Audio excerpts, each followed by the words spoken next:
I used to believe in love, in sacrifice, in the idea that giving everything for someone meant they'd do the same for you.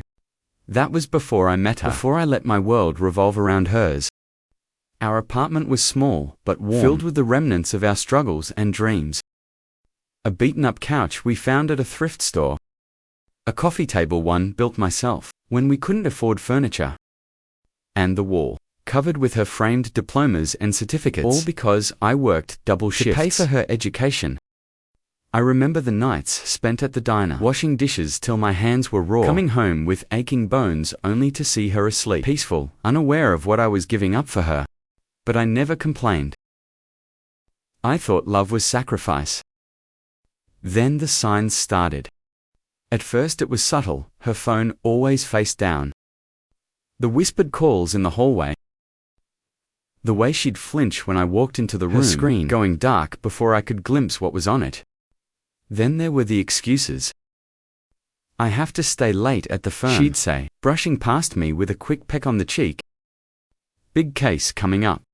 I believed her until I found the first clue.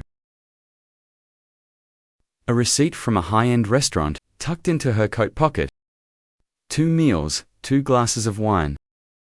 The date. A night she told me she was working late. The pit in my stomach grew. But it wasn't proof. Not yet. So I ignored it, told myself I was imagining things. That she loved me. That she wouldn't betray the man who built her future from the ground up. I was a fool.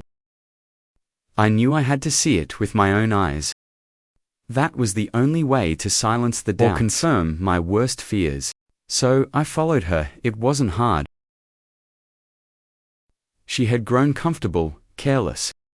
She thought I was still the same devoted, blind fool who put her on a pedestal. The hotel was expensive, sleek, modern. Not the kind of place we could ever afford together. She stepped out of a black car laughing, holding onto another man's arm, like she had never known struggle. Like she had never shared a life with me. I watched as they disappeared through the doors. I stood outside in the cold, the rage boiling beneath my skin. My hands clenched so tight, I thought they might bleed. I had given her everything. Years of my life. My dreams. My soul. And she tossed it aside for a man with a better suit and a bigger bank account. That night, I didn't sleep. I stared at the ceiling, listening to her come home hours later, slipping into bed as if nothing had changed. I knew what I had to do the next evening. I waited. She had her usual excuse, working late again. So I beat her to it.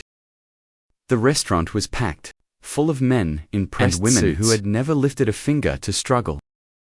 I walked in my heart, pounding like a wardrobe. And there she was. Sitting across from him. Laughing. Smiling. Touching his hand. She used to look at me like that. I walked straight to their table. The clinking of silverware faded. Conversation slowed. She looked up. Her face drained of color. David, what are you doing here? I didn't answer her. I turned to the man. He was older, sharp-featured, radiating money and power. The kind of man she always said she never cared about. You should know, I said, my voice eerily calm, that she was nothing before me. I built her. Paid for her education. Her clothes. Her food. Every step she took was because I sacrificed for her. And now she sits here pretending she never knew me. The man smirked, leaning back. You should be thanking me then. I'm giving her the life she deserves. His arrogance fueled my rage. I didn't hesitate. My fist collided with his jaw, sending him sprawling backward into the table, glasses shattering around him. Screams erupted. Security rushed forward. And she just stood there. Not screaming. Not crying. Just watching like I was an insect beneath her shoe. And then she said it. You're a loser, David. That's why I left. Because I deserve better than you. I felt my breath leave my body. The woman I had built my life around had just reduced me to nothing. In front of a room full of strangers. I was done being her fool. I disappeared after that. Left the apartment. Quit my job. Vanished from her life. She thought she had one, but I was only getting started. I spent months watching, waiting, gathering everything I needed. I wasn't going to hit her where it hurts. I was going to obliterate her world. I dug into her past, her secrets, her career, found the cracks in her perfect image. And when I struck, it was swift.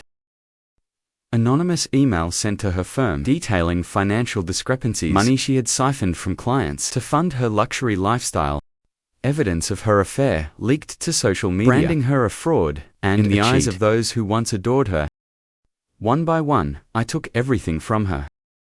Her reputation, her job, her new, better life, the man she left me for. He dropped her the moment the scandal hit. And just like that, she was back at rock bottom where she belonged. I saw her one last time.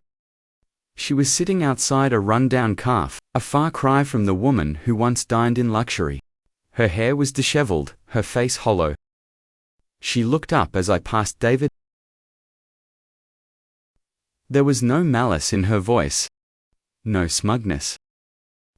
Just desperation. I smiled. Some betrayals don't break us, I told her. They build us into something stronger. And I walked away. She had her chance. Now it was my time to rise.